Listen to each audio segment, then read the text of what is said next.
Coba bayangin deh, di kaki Gunung Gede, Jawa Barat, ada sebuah bangunan megah dengan taman yang rimbun banget. Inilah Istana Cipanas. Kelihatannya sih ya cuma tempat istirahat yang adem dan tenang, tapi di balik dindingnya itu tersimpan kisah transformasi sebuah bangsa. Yuk kita telusuri bareng-bareng perjalanannya. Foto ini seolah-olah membawa kita terbang kembali ke masa lalu, ke waktu di mana tempat ini sama sekali nggak ada urusannya sama politik. Arsitektur kolonialnya khas banget, suasananya tenang, istana ini dibangun cuma buat satu tujuan, jadi tempat peristirahatan yang jauh dari keramaian. Tempat para petinggi Eropa menenangkan diri di udara sejuk pegunungan. Siapa sangka, oase kedamaian ini nantinya justru jadi saksi bisu perubahan besar sebuah negara. Nah, ini dia pertanyaan utamanya. Gimana ceritanya sebuah rumah pribadi milik orang Belanda bisa bertransformasi jadi istana kepresidenan? Perjalanan istana ini tuh ya kayak cerminan perjalanan Indonesia itu sendiri. Dari zaman kolonial, perjuangan kemerdekaan, sampai jadi panggung buat para pemimpin bangsa. Oke, biar kebayang perjalanannya, kita bakal lewatin 5 babak penting ini. Kita mulai dari awal banget, waktu masih jadi tempat liburan kolonial, terus kita lihat gimana ceritanya kekuasaan berganti tangan, jadi saksi panggung pribadinya Soekarno, sampai perannya bergeser di era modern. Dan yang paling seru, gimana kita semua bisa ikutan masuk ke dalam sejarah ini. Yuk, kita mulai dari akarnya dulu. Apa sih yang bikin lokasi yang lumayan terpencil di kaki gunung ini jadi begitu istimewa? Sampai-sampai ada istana dibangun di sini. Jawabannya, ternyata ada di namanya sendiri dan anugerah alam yang tersembunyi di dalamnya. Cipanas. Namanya simple banget kan? Air panas. Tapi buat orang-orang Eropa zaman dulu, sumber air panas alami ini tuh ibarat harta karun. Dipercaya punya khasiat buat penyembuhan, tempat ini langsung jadi magnet. Jadi ini bukan sekedar liburan biasa. Ini tuh kayak spa mewah alami, yang jadi alasan utama kenapa istana ini dibangun. Dan jangan bayangin ini cuma villa kecil ya. Luasnya itu 26 hektar. Gede banget. Itu setara sama puluhan lapangan sepak bola. Sebagian besarnya taman yang rimbun, yang rasanya kayak hutan pribadi. Bener-bener dirancang buat lepas dari dunia luar.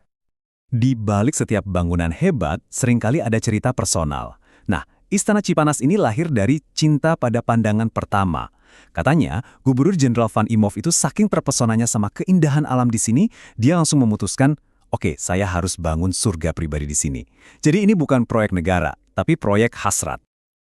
Visi awalnya tuh jelas banget, menciptakan kemewahan Eropa di tengah-tengah alam tropis. Walaupun tanahnya punya Van Hotz, desainnya tuh murni dari pikiran Van Imhoff sendiri. Dia menggabungkan gaya rumah musim panas Eropa dengan arsitektur tropis yang pas buat iklim kita. Kualitasnya juga nggak main-main, kayu jatinya didatangin langsung dari Tegal dan Banyumas. Ini adalah sebuah pernyataan kemewahan. Tentu aja, bangunan sekeren dan sepenting ini nggak mungkin selamanya jadi milik pribadi kan? Nah, sekarang kita lihat, gimana istana ini berpindah tangan seiring perubahan zaman dan kekuasaan. Lini masa ini nunjukin perubahan kekuasaan yang dramatis banget. Dari sebuah rumah pribadi, statusnya naik jadi tempat singgah bangsawan, lalu suasana damainya terusik waktu diduduki Jepang pas Perang Dunia Kedua, dan puncaknya, di tahun 1945, istana ini direbut kembali dan jadi simbol kedaulatan, aset milik bangsa Indonesia yang baru lahir. Nah, begitu jatuh ke tangan Indonesia, Istana Cipanas dapat makna yang benar-benar baru. Buat presiden pertama kita, Soekarno, tempat ini bukan sekedar kantor atau tempat istirahat, tapi jadi panggung personal sekaligus simbol kedaulatan bangsa. Ini nih, momen di mana istana ini jadi saksi bisu urusan negara dan urusan hati. Soekarno memilih tempat ini buat pernikahannya dengan Hartini. Coba bayangin, di ruangan yang sama di mana mungkin strategi bangsa dibahas, janji suci seorang pemimpin diucapkan. Ini nunjukin betapa dalamnya ikatan personal Soekarno dengan Istana Cipanas. Soekarno nggak cuma pakai istana ini, dia juga ninggalin jejaknya di sana. Dia membangun gedung bentol untuk membentuk identitas baru bagi bangunan peninggalan kolonial ini. Dengan fasad batunya yang unik dan menonjol, bangunan ini tuh kayak sebuah pernyataan arsitektural yang berani dari seorang pemimpin bangsa yang baru. Setelah era Soekarno, gimana nasibnya? Peran Istana Cipanas ternyata bergeser lagi.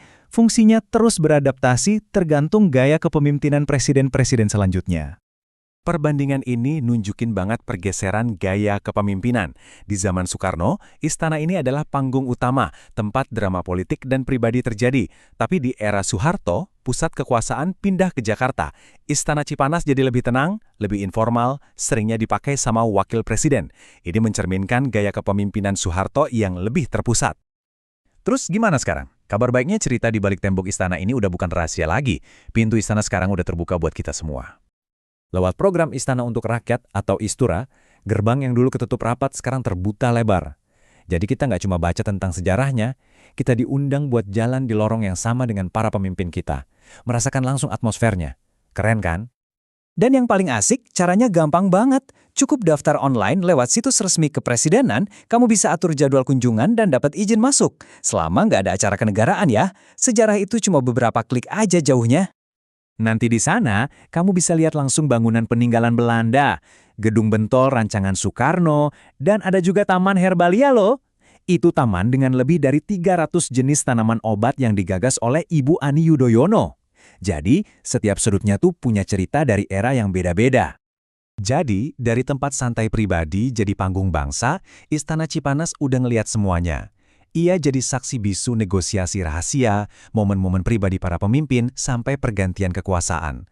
Bikin kita mikir ya, kalau aja tembok-tembok ini beneran bisa ngomong, kira-kira rahasia apa lagi ya yang bakal mereka ceritain?